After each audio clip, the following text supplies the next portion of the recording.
Welcome to the Office 365 update for February of 2018. In the next few minutes, I'll give you a quick rundown of the latest updates to the service with the goal of helping you get the most out of your investment. We cover things rather quickly, so please refer to the Office 365 Guide blog where we post the transcript and resources guide.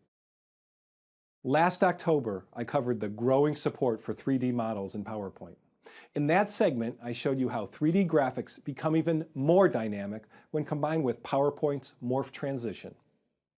Simply duplicate your slide, reposition your 3D model, select the morph transition, and PowerPoint creates a smooth, cinematic transition between slides. Good news! 3D support in PowerPoint just got even better. Office 365 subscribers can now add animation effects to 3D objects on a single slide. Now there are animation effects specific to 3D images. Simply click on your 3D model and an animation ribbon displays the options. There are also effect options specific to each 3D animation. Once applied, they can be managed and sequenced in the animation pane just like traditional PowerPoint animations.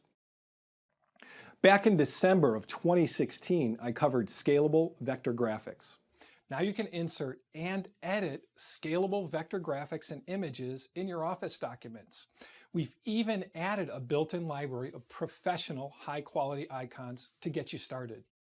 Since these graphics are vector-based, they look great at any size without becoming, to use a scientific term, pixelated. Once added, you can apply styles, change the line color, change the fill color, and add other effects. Vector graphics became even more flexible in mid-January. Now, after adding a graphic, Office 365 subscribers will see a new Convert to Shape option in the Graphics Tools Format ribbon. This enables you to transform SVG pictures and icons into Office shapes so you can change individual elements within the graphic, like their color, size, and texture. Remember, vector graphics aren't limited to PowerPoint. You can also use them in Word, Excel, and Outlook emails. For more information, go to the What's New in Office 365 page on the Office support site I linked to in the transcript. Introduced at Microsoft's Ignite event in Orlando last September, the Outlook cheat sheets available in PDF format have been a big hit. They show you how to quickly accomplish useful tasks in Outlook Mail and Calendar across platforms. There are specific cheat sheets for Outlook on Windows, Mac, iOS, Android, and Outlook on the web. In addition, the Microsoft Office International team has translated these cheat sheets into 36 languages. If you want to ensure that you're getting the most out of Outlook on the devices you use, download the Outlook cheat sheet of your choice from support.office.com. Feature parity across Office for Windows and Office for Mac benefits everyone, but it isn't always a reality for various reasons. One feature on the Mac that recently caught up with its Windows counterpart is support for tables in Outlook for Mac. Now, everything you can do in tables with the Mac version of Microsoft Word, you can now do in Outlook on the Mac.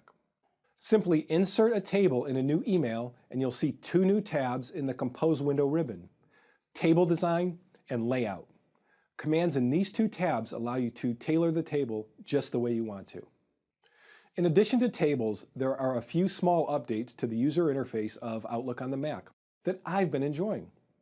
In the past, you could only resize the text of an entire email in the reading pane, but with this update, you can set the default text size universally.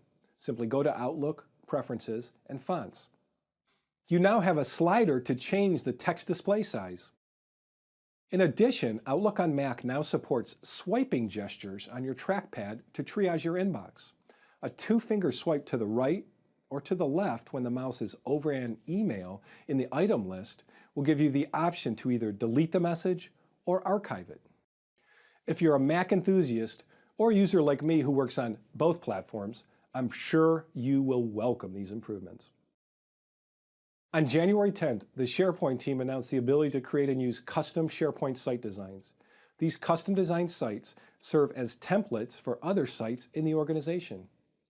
This enhancement enables IT and content managers to create and deploy modern SharePoint sites in a repeatable way that is compliant with your organization's guidelines and preferences and supports your organization's brand. You can create a tenant-wide gallery of SharePoint site designs. Each new site can be assigned the right set of themes and designs by the right people. You can also assign who can pick and use specific designs when they're ready to create a new site. I provide a link to additional details in the Office 365 Guide blog. Note that this feature is currently rolling out to targeted release Office 365 customers. I'll let you know when this SharePoint enhancement rolls out to all customers in a future video. What's targeted release, you ask? I put a link on the blog with more info. There are additional enhancements to SharePoint editing capabilities available to targeted release Office 365 customers. If you're not a targeted release participant, consider this a sneak preview, and rest assured these features will be released to the full production environment soon. These new SharePoint editing enhancements include the ability to create a new page starting with an existing one. When you click on New, you'll have the option to either create a blank page or start with a copy of the page you're currently on. This will save you time and energy recreating elements that you've already designed. One of the most requested SharePoint features is being fulfilled with support for rich text editing. When you add a text web part, the embedded rich text editor gives you greater control for how your text appears. You can adjust the size, bold, underline, and spacing. In addition, you can easily add an image to a SharePoint page or news article, and when you do, you can further edit it by cropping or zooming to customize it for your layout. You can also pull in online royalty-free images powered by Bing that are tagged with the Creative Commons license. There are additional details in the SharePoint blog, and again, I'll keep you posted on when these enhancements are available beyond targeted release Office 365 customers. Power BI empowers everyone to get deep insights from their data and make better decisions, while Power Apps enables everyone to build and use business apps which connect you to your data. Doesn't it sound like these two solutions should play well together? Well, good news. They do. I'm happy to announce the availability of the Power Apps custom visual for Power BI, now in preview, which enables you to use these two products even better together. After adding the Power Apps custom visual to Power BI, you'll be able to pass context-aware data to your Power Apps application. The app will update in real time as you make changes to your Power BI report. This integration enables users to derive business insights and take actions right from within their Power BI reports and dashboards. No need to switch tabs to open the separate apps or copy and paste data from one window to another. For the details and how to participate in this preview, follow the link I provide in the transcript. Microsoft has received a lot of feedback from our customers on how to make Secure Score better. Many Office 365 admins requested the ability of comparing their score against the average score of all Office 365 tenants. However, is it really fair to compare the score of an organization that has 70 seats against an organization that has 70,000 seats?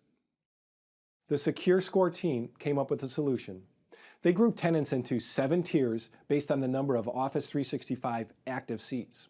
Now, your organization's Secure Score will be compared to an average seat size score, helping to ensure that the comparison between the scores is relevant.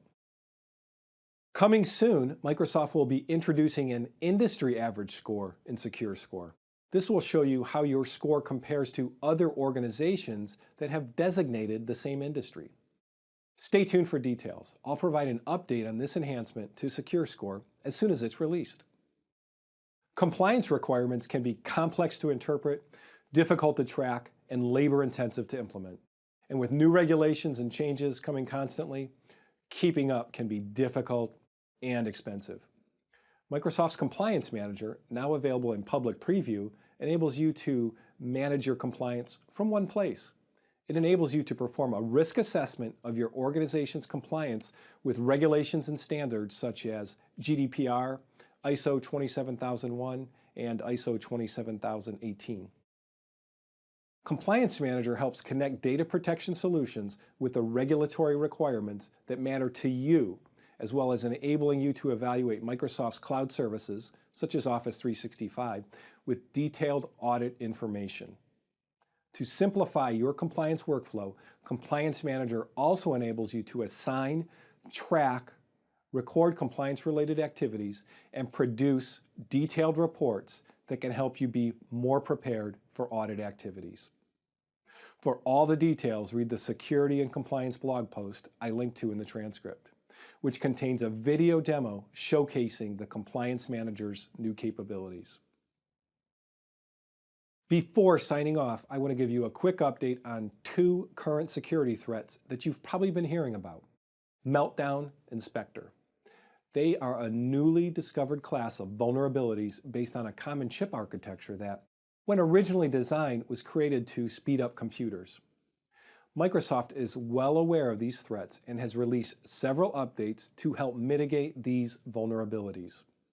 We strongly encourage the installation of these updates to all computing devices, from phones and tablets to on-premises data center servers. Rest assured, Microsoft has also deployed these updates to secure our own cloud services, including Office 365. Check out the information in the transcript and resources guide to learn more. That's it for the February update. Remember, send your feedback or success stories to Office 365 Update Series at Microsoft.com. I'm Jim Naroski. Thanks for watching, and I'll see you again soon.